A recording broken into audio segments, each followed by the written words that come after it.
Well, guys, now come and start exercise 1.2, second exercise of chapter real number. The very first question states as prove that root 5 is irrational. Root 5 को irrational proof करना है. ये तो irrational है ही, आप जानते हैं. काहे कि इसका स्क्वायर रूट निकालेंगे तो क्या होगा 2.236 डॉट डॉट डॉट. तो लेकिन इसको प्रूफ करना है. तो ऐसा जब प्रश्न आपसे पूछा जाए कि आप देख रहे हैं कि इरेशनल है लेकिन बोला इसको इरेशनल प्रूफ करो, तो उस सिचुएशन में जिस मेथड का एडॉप्ट हम लोग करते हैं उसे हम कहते हैं कंट्राडिक्टरी मेथड. कंट्राडिक्टरी मेथड, ठीक है.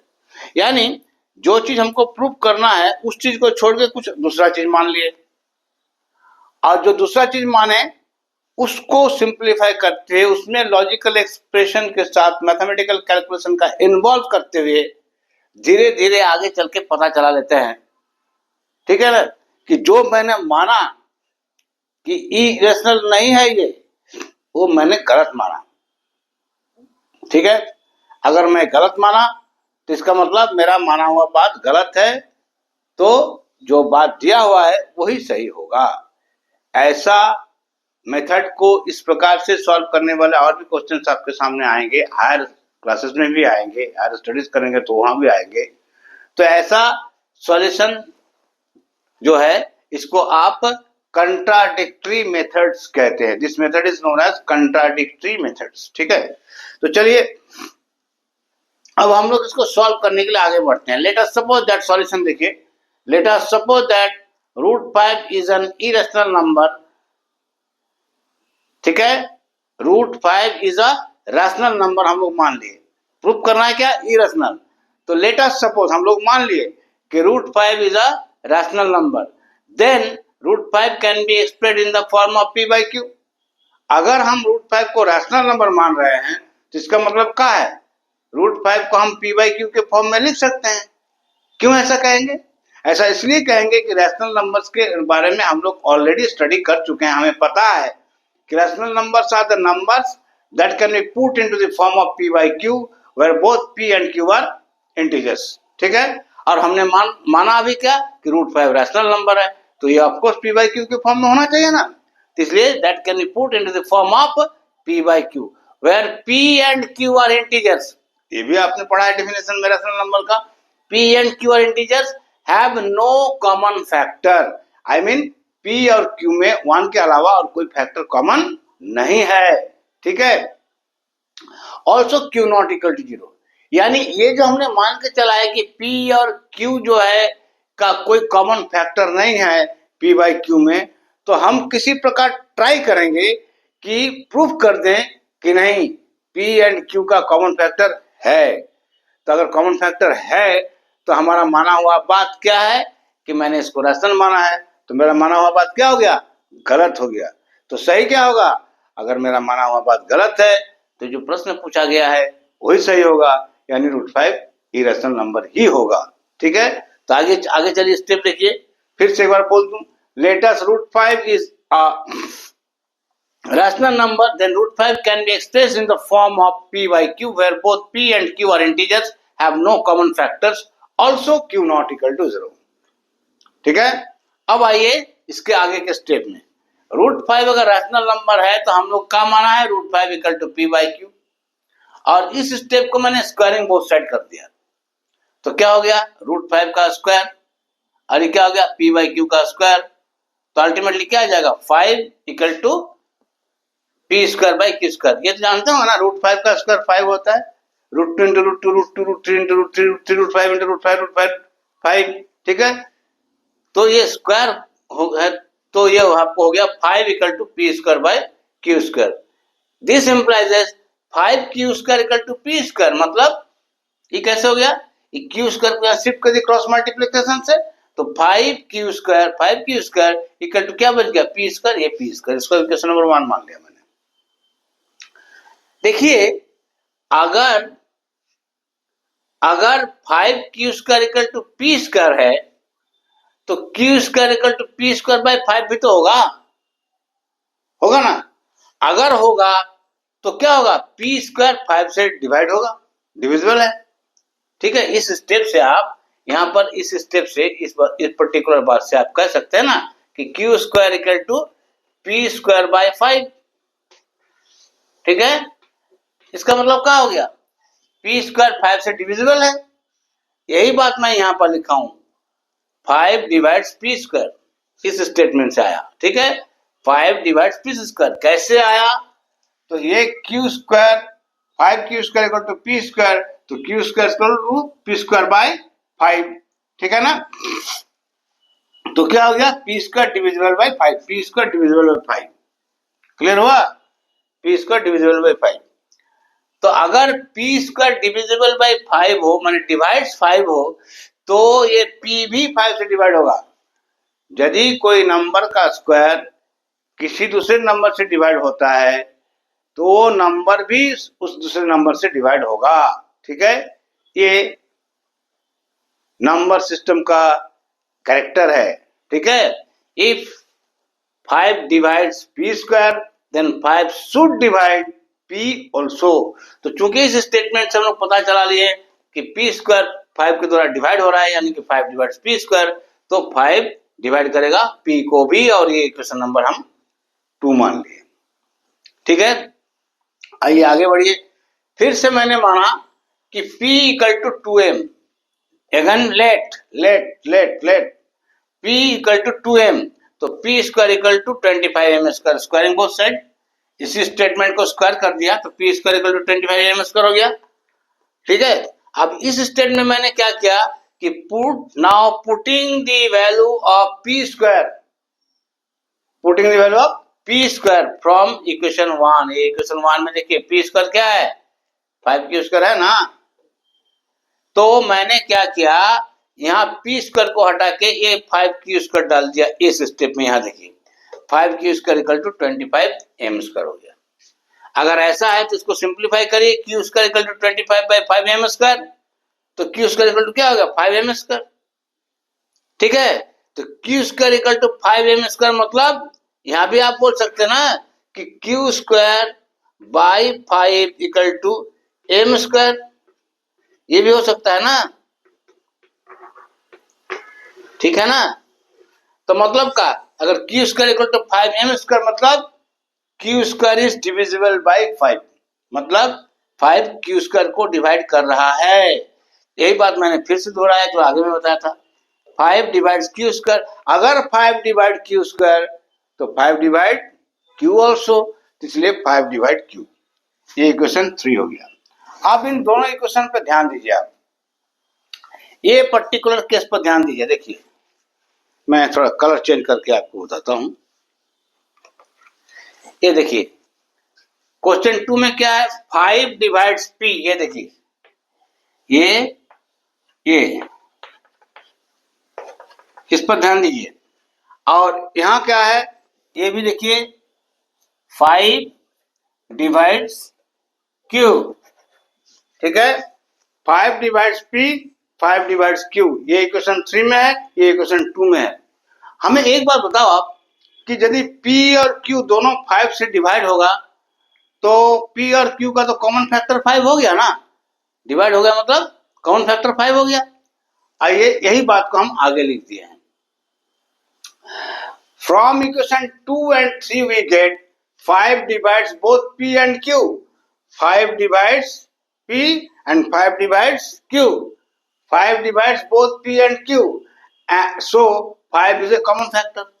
चूंकि ये दोनों को डिवाइड कर रहा है, 5 डिवाइड्स P, 5 डिवाइड्स Q, तो क्या हो गया, ये कॉमन फैक्टर हो गया।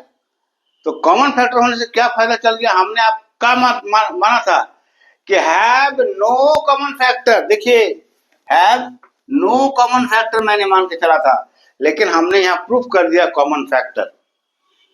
इसीलिए इस मेथड को कंट्राडिक्टरी मेथड कहा जाता है। जो मान के चले हैं वो मेरा खुद के माना हुआ बात को मैं खुद गलत सिद्ध कर दिया, ये गणित के सहारे। ठीक है, गणित के सहारे। तो ये 5 is a common factor of P and Q which contradicts our assumption। ठीक है, which contradicts the fact that there is no common factor of 5 P and Q। तो ये क्या किया, कोई कॉमन फैक्टर कॉमन नहीं है P और Q में, ये इस बात को इसने कंट्राडिक्ट कर दिया। ठीक है, दिस बीन कंट्राडिक्टेड बाय दिस, आने की हम जो मान के चले थे वह गलत सिद्ध हो गया। तो फिर सही क्या होगा, जो माने नहीं थे वो सही होगा। तो इसलिए आप कंक्लूजन में आ गए, hence root 5 is an irrational number, ये प्रूव हो गया।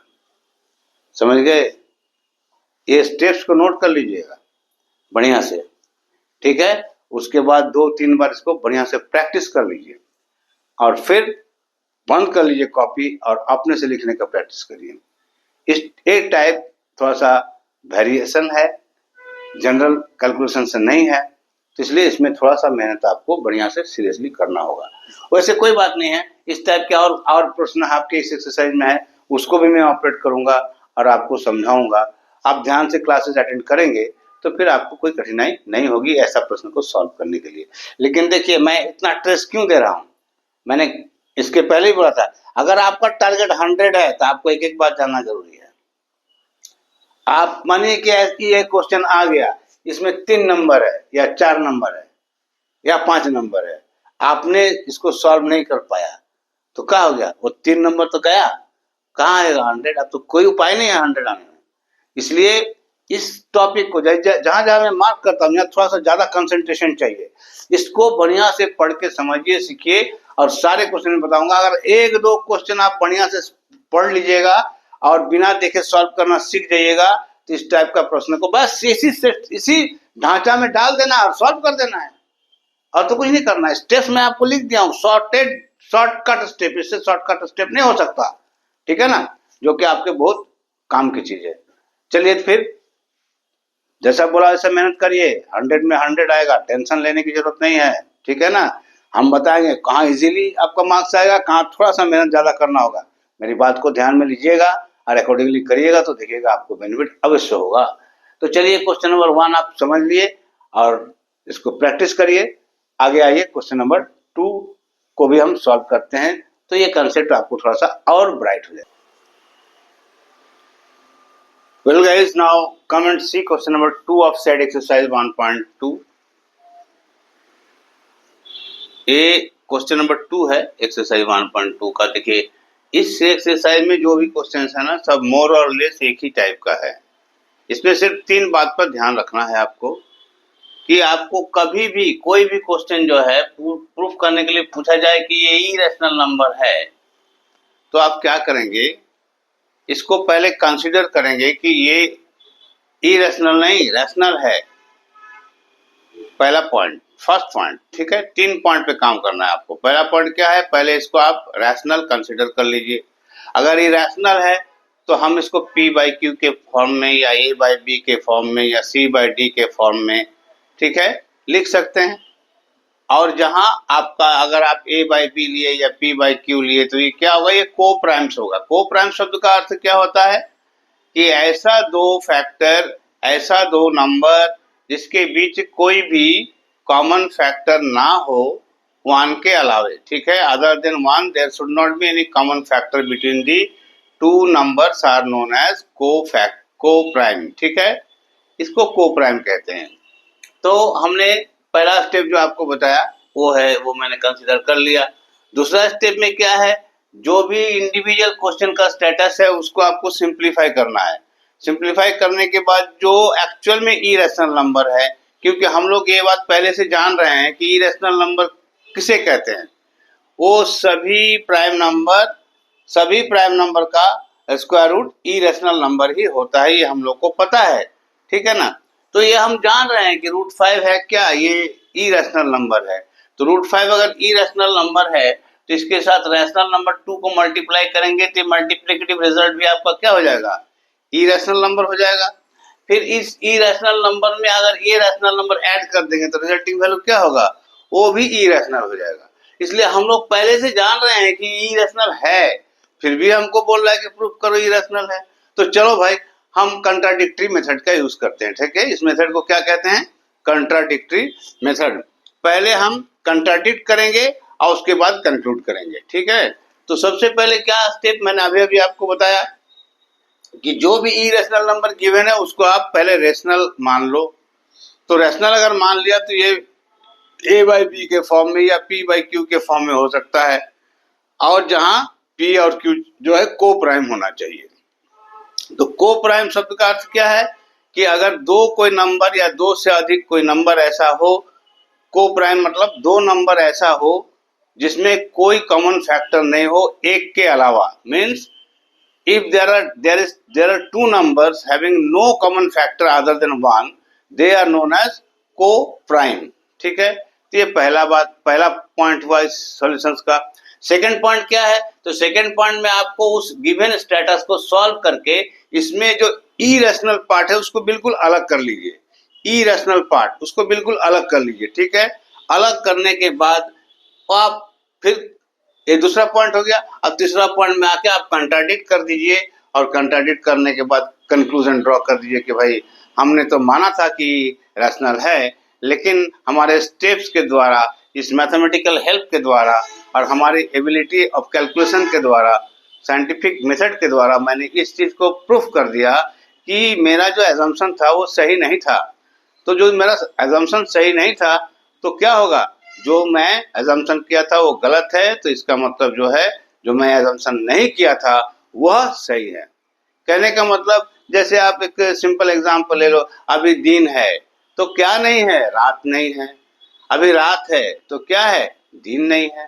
ठीक है, इसी प्रकार का ये कंट्राडिक्टरी कंडीशंस के द्वारा इस क्वेश्चन को सॉल्व किया जाता है। अगर एक दो क्वेश्चन बढ़िया से आप समझ लोगे तो इस टाइप का सारा क्वेश्चन एक ही पैटर्न से बनेगा, एक ही मेथड है। खाली एक पॉइंट पर आपको वेरिएशंस होगा डिफरेंट क्वेश्चंस में, वो क्या है कि calculation of individual status of the given question है ना। जो पर्टिकुलर क्वेश्चन आपको दिया हुआ है उसकी जो रिलेटेड कैलकुलेशन होगा वो ही खाली वेरिएशन होगा, बाकी सारे स्टेप्स एक ही होंगे। क्या है स्टेप, तीन स्टेप। पहले आप कंसिडर करो इरेशनल नहीं है बल्कि रैशनल है, फिर आप उसको कैलकुलेट कर लो उस गिवन स्टेप को, और उसमें से जो इरेशनल पार्ट है उसको सेपरेट कर लो। ठीक है, फिर आप क्या करो, अपने कैलकुलेशन के सहारे और अपने मैथमेटिकल एबिलिटी के सहारे ये बात प्रूफ कर दो कि हमने जो बात माना है कि ये रैशनल नंबर है यह सही नहीं है। तो सही नहीं है तो क्या होगा, अगर ये रैशनल नंबर सही नहीं है तो क्या होगा, इरेशनल नंबर होगा। दो ही तो बात है ना। तो चलिए अब इसको हम जो आपके लिए सॉल्यूशन का स्टेप्स लिख के रखे हैं इसको थोड़ा समझा देते हैं आपको। Late us suppose that 3 + 2√2 is a rational number, then 3 + 2√2 can be put into the form of a by b where a and b are co-prime। अभी हमने बताया है व्हाट इज co-prime, ये co-prime हो गया। ठीक है, अब क्या करना है, इसके इंडिविजुअल केस ये है तो हमने this equal to a by b मान लिया, इसको सिंप्लीफाई किया तो this implies 2√5 equal to a by b minus 3। ये 3 यहाँ प्लस है इसको यहाँ माइनस कर लिया। ठीक है, इसके बाद का क्या हमने आपको क्या बताया, जो इरेशनल पार्ट है उसको बिल्कुल अलग कर देना है। तो इरेशनल पार्ट यहाँ पर √5 है तो √5 यहाँ कर दिए, तो इसके साथ क्या है 2 मल्टीप्लाई है तो 2 हम यहाँ डिवाइड कर दिए, थोड़ा सिंप्लीफाई कर दिए। तो this implies that √5 equal to a by 2b minus 3 by 2। ठीक है, क्लियर है, ये कैलकुलेशन हो गया। और इस प्रकार आपका जो हमारा टारगेट था कि इस कैलकुलेशन के द्वारा हमें क्या करना है, जो इरेशनल पार्ट है उसको सेपरेट कर देना है, बिल्कुल इंडिपेंडेंटली अकेले कर देना है, बिल्कुल अकेला कर देना है। ठीक है, तो मैंने अकेला कर दिया।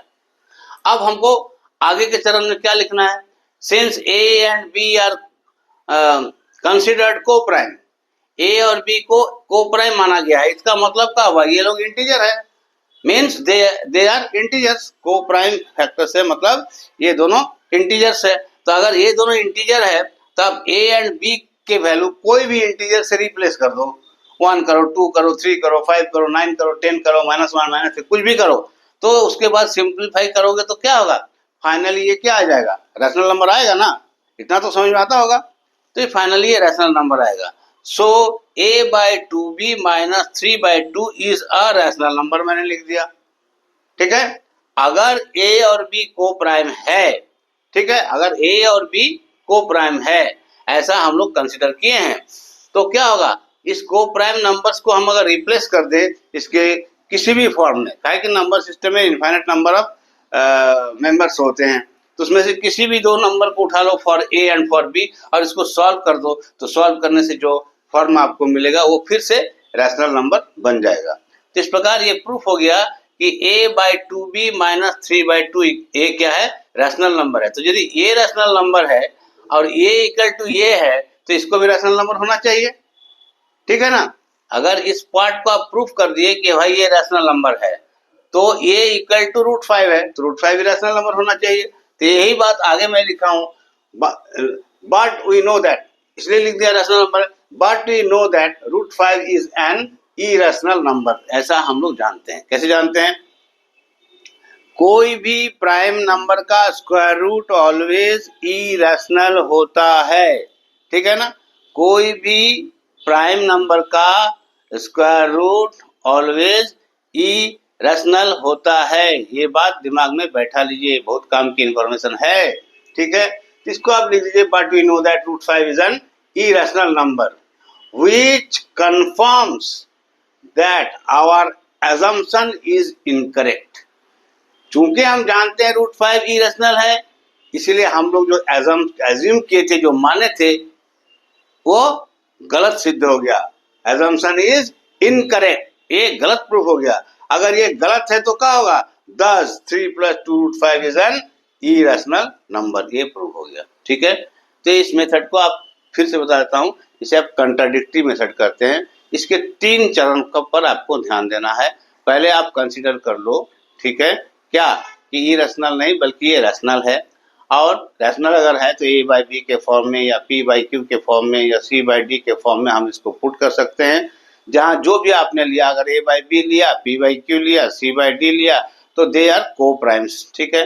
और इसके बाद सेकंड स्टेप में क्या करना है, जो भी गिवन स्टेटस ऑफ क्वेश्चन होगा उसको सिंप्लीफाई करो, और सिंप्लीफाई करने के बाद सिंपल कैलकुलेशन के द्वारा सिंप्लीफाई करो, और सिंप्लीफाई करने के बाद क्या करो, आप जो इरेशनल पार्ट है उसको बिल्कुल अलग कर दो, अकेला कर दो एक साइड में, ठीक है। तो यही काम हम लोगों ने किया है, सिंप्लीफाई करने के बाद √5 को अलग कर दिया है। इसके बाद आप इसको एक्सप्लेन कर दो कि ये रैशनल नंबर कैसे हो सकता है। तो इसके लिए आप बोल दो कि चूंकि ये को प्राइम है तो ये कोई ना कोई इंटीजर ही होगा, कोई ना कोई इंटीजर होगा। तो अगर हम a/2b है तो a और b को अगर कोई भी इंटीजर से रिप्लेस कर देते हैं और उसके बाद इसको सिंप्लीफाई करते हैं तो फाइनली क्या हो जाएगा, ये रैशनल नंबर हो जाएगा। तो ये रैशनल नंबर हो गया। इसके बाद आप ये बात बोल दो कि हम जानते हैं, ऐसा क्यों जानते हैं, क्या कि कोई भी प्राइम नंबर का स्क्वायर रूट इरेशनल होता है, ये हम जानते हैं। तो but you know that √5 is an irrational number which confirms that our assumption is incorrect. वो ये हमको बता रहा है कि जो बात मैंने मान के चला था कि ये रैशनल है, ये इनकरेक्ट है, ये गलत है। तो अगर ये रैशनल नहीं है तो क्या होना चाहिए, इरेशनल होना चाहिए। 10 3 + 2 √5 इज एन इरेशनल नंबर। इस प्रकार से क्वेश्चन नंबर 2 प्रूव हुआ, ठीक है ना। चलिए आप क्वेश्चन नंबर 3 के 3 पार्ट्स हैं उसको भी बताते हैं। तो ये 3 पार्ट भी इसी टाइप का क्वेश्चन है, सेम क्वेश्चन है, बस केवल एक जगह वेरिएशन होगा। सारा स्टेप आपको सेम फॉलो करना पड़ेगा, सिर्फ एक जगह वेरिएशन होगा, वही कैलकुलेशन पार्ट, ठीक है। ये जो कैलकुलेशन पार्ट है ये खाली आपका वेरी करेगा, ठीक है, क्योंकि गिवन क्वेश्चन का स्टेटस अलग अलग होगा तो उसको सिंप्लीफाई अलग ढंग से करने होंगे, ठीक है ना। तो चलिए आइए देखिए क्वेश्चन नंबर 3 का भी 3 पार्ट आपको सॉल्व करके हम दिखाते हैं। बहुत सिंपल है, अगर 1-2 क्वेश्चन आप बढ़िया से बना लीजिएगा ना तो उसके बाद आपको दिक्कत नहीं होगा। और एक छोटा सा बात हम यहाँ पर कहना जरूरी समझते हैं, इसलिए मैं बता रहा हूँ आपको। इस बात को ध्यान से सुन लीजिए और इसको दिमाग में बैठा भी लीजिएगा। अगर आपका टारगेट है 100 में 100 लाना, तो आपको कुछ टॉपिक ऐसा है जहाँ पर थोड़ा विशेष ध्यान केंद्रित करना होगा, जिसमें से ये एक टॉपिक मैं समझता हूँ। इसमें बच्चे अक्सर लड़खड़ाते हैं, कहा कि during my head examinership and examinership of CBSE mathematics में देखा मैंने, बहुत बच्चे इसको बनाने में हेजिटेट करते हैं, इसको बनाने में उसको कन्फ्यूजन होता है, ठीक है ना। लेकिन ऐसा कुछ बात नहीं है। मैं सब क्वेश्चन 3 और 2 5 क्वेश्चन इस पैटर्न पर है, तो हम पांचों क्वेश्चन को आपके लिए ऑपरेट कर दूंगा। आप इसको बैठ के 2 बार 3 बार प्रैक्टिस कर लीजिएगा खाली बस, ठीक है ना। तो ये इसका जो 6 नंबर है वो आपके पॉकेट में हो जाएगा। बाकी जो एक्सरसाइज 1 से रिलेटेड क्वेश्चन है उसका तो सारा बात मैं नीट एंड क्लीन आपको कंसेप्ट में समझा ही दिया है। बस उस पर थोड़ा ध्यान रखिएगा, ठीक है। तो चलिए अब आगे आगे क्वेश्चन में चलते हैं 3 में, ठीक है।